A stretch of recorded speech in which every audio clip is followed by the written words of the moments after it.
বোধহয় না স্যার। আপনি নিজের জীবন থেকে একটা মানুষকে যখন এত বছর ব্রাত্য করে রেখেছিলেন, তখন আমরাও এটা এক্সপেক্ট করছি না যে আপনি এখানে ঘন ঘন আসবেন। এসেছেন সে এক কথা, কিন্তু তা বলে আপনার আশাটা সঙ্গত বলে ধরে নেব এমনটাও নয় স্যার। কারণ তার প্রমাণ আপনি রাখেননি স্যার। ওর কি এটাই মোটো?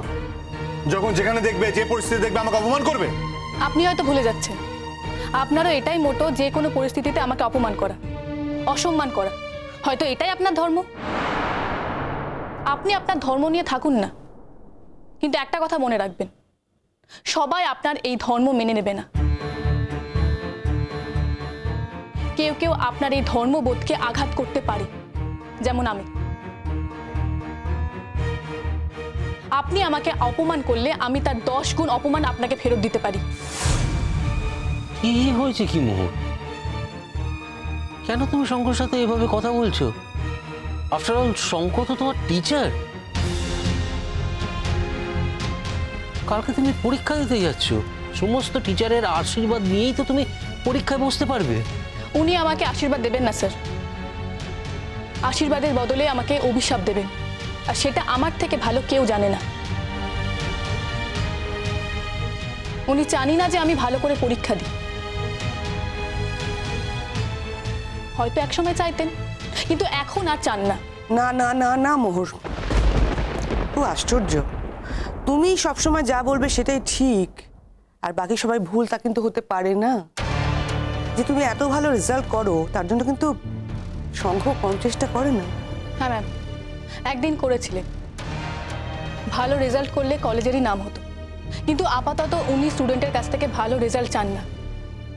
ভালো টিচার পেয়ে গেছেন তো, ভালো রেজাল্ট করা টিচার। আর সেই টিচারের গর্বে উনি এতটাই গর্বিত যে স্টুডেন্টের কাছ থেকে ভালো রেজাল্ট আশা করেছিলেন, সেটাই ভুলে গেছেন। শ্রেষ্ঠাকে যে তুমি মোটেই পছন্দ করো না সেটা আমি বুঝতে পেরেছি, কিন্তু শ্রেষ্ঠা তোমার ইয়ার দোষ নয়, শ্রেষ্ঠা তোমার টিচার। শ্রেষ্ঠাকে জড়িয়ে আমাকে নিয়ে কথা বলাটা তোমাকে বন্ধ করতে হবে মোহর। ভালো টিচারকে নিয়ে যদি আমার মাথা ব্যথা হয়ে থাকে তাহলে সেটা খুব স্বাভাবিক, তাতে কলেজে ডেভেলপমেন্ট হয়। একজন ভালো স্টুডেন্ট থেকে একজন ভালো টিচার কোনো অংশে কম জরুরি নয়। সেটাই তো বললাম স্যার, বরং অনেক বেশি জরুরি। হ্যাঁ জরুরি, অত্যন্ত জরুরি। তার কারণ একজন স্টুডেন্ট শুধুমাত্র একজন ব্যক্তি, একজন টিচার সে কিন্তু শুধু ব্যক্তি নয়, ব্যক্তির সাথে আবদ্ধ থাকে না। সে অনেক স্টুডেন্টের ভালো করে, অনেক স্টুডেন্টের দায়ভার তার উপর থাকে। সুতরাং একজন ভালো স্টুডেন্টের থেকে একজন ভালো টিচারের দাম আমার কাছে বরাবরই বেশি ছিল, আর বরাবরই বেশি থাকবে।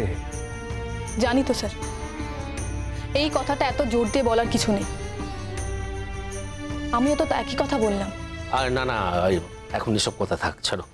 শোনো না, বলছি যে মোর আজকে তো আর দেরি করা যাবে না, কালকে আমরা ঠিক সময় পৌঁছে যাব।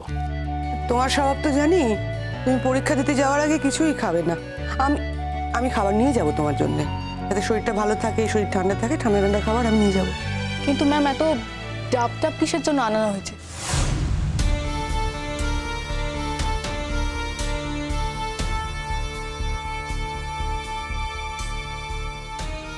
হ্যাঁ সেই জন্যই তো ডাব, তারপরে ফল, সন্দেশ, এগুলো খেলে তো শরীর ভালো থাকবে, আর সেই সঙ্গে আমি সলিড কোনো খাবারও নিয়ে যাব।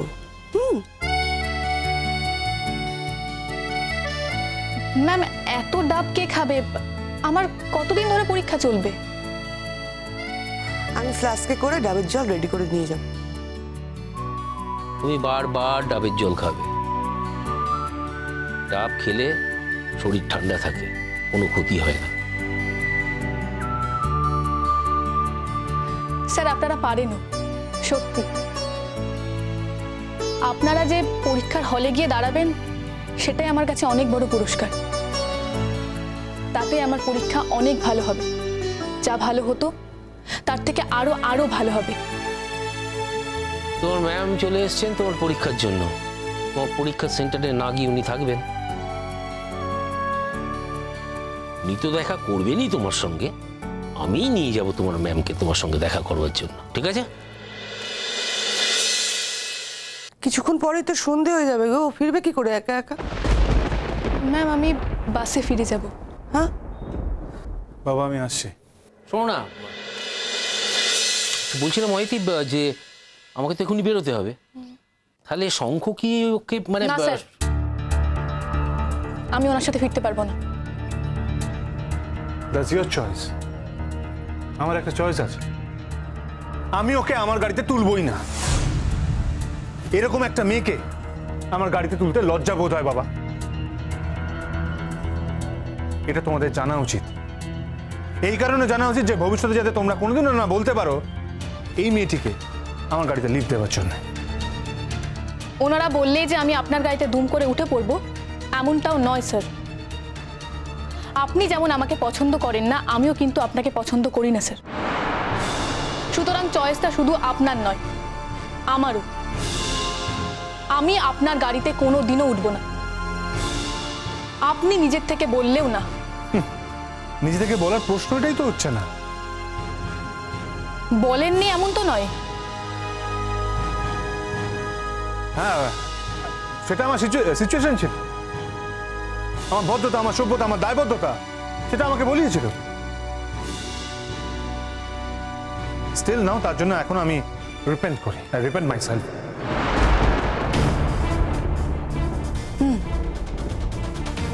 এখন তো আপনি রিপেন্ট করবেনই স্যার, এখন তো আপনার রিপেন্ট করারই সময়। আমি বেরিয়ে যেতে পারবো স্যার।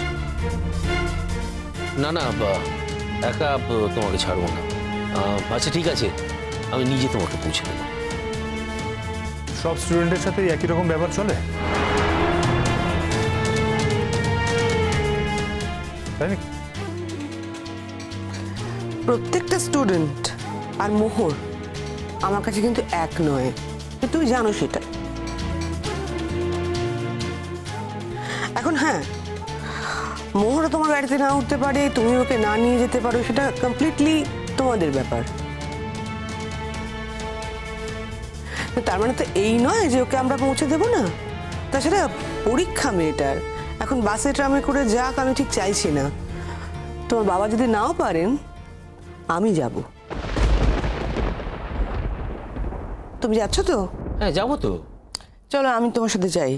ম্যাম আপনিও যাবেন? যাবো। তোমার স্যার একা একা যাচ্ছে, আমি বাড়িতেই থাকবো, সঙ্গে গেলে খারাপ কি? হ্যাঁ চল। তোমরা তো আগে বললেই পারতে যে তোমাদের বেরোনোর প্রোগ্রাম ছিল, তোমরা বেরোবে। শুধু শুধু আমাকে বসতে বলছিলে কেন? আরে কোনো প্রোগ্রাম ছিল না, তুই তো চোখের সামনে দেখতে পেলি যে মোহর এলো, তো একা একা ফিরছে, ওকে তো একা ফিরতে দেওয়া যায় না। চলুন স্যার, শুধু শুধু এখন আর দেরি করে লাভ নেই। আমি গিয়ে আবার একবার রিভিশন দিয়ে নেব। তোমরা ফার্দার আমাকে এই বাড়িতে ডাকবে না। তুমি শুধু শুধু রাগ করছো কেন আমি বুঝতে পারছি না। তুমি নিজে বারবার চলে যেতে চাইছিলে, এমনটাও তো নয় আমি থেকে গেলাম বলে তুমি বসবে। আমার সাথে কখনো কোনোদিন আলাদা করে কথা হয় না তোমার, বরং সত্যি করি দুজন থাকলে তোমারও অস্বস্তি হবে, আমারও একটা অস্বস্তি হবে, তার কারণ আমরা দুজনেই কি বলবো ঠিক ভাষা খুঁজে পাবো না। তৃতীয় জন থাকলে যাও বা কথা হয় সেটুকু হবে না। হ্যাঁ, তুমি যদি বলো তুমি বসবে, তুমি কথা বলবে, তাহলে আমি থেকে যেতে পারি। আমার কোনো কনসিডারেশনের দরকার নেই, ইটস নট রিকোয়ার্ড।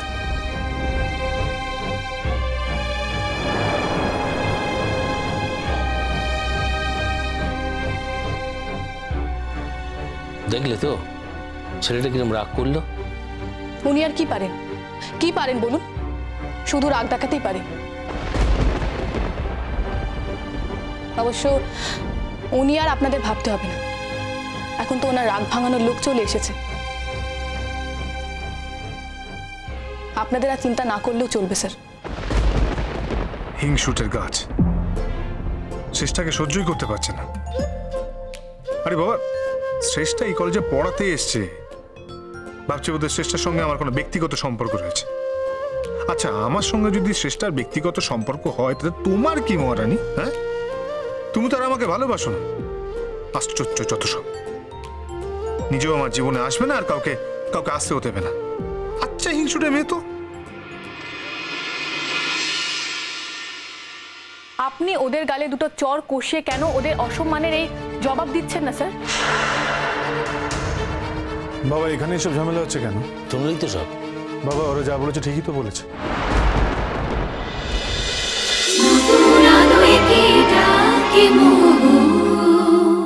স্টার জলসার প্রিয় শো দেখার জন্য সাবস্ক্রাইব করুন আমাদের ইউটিউব চ্যানেলে এবং আপডেটেড থাকার জন্য প্রেস করুন বেল আইকন।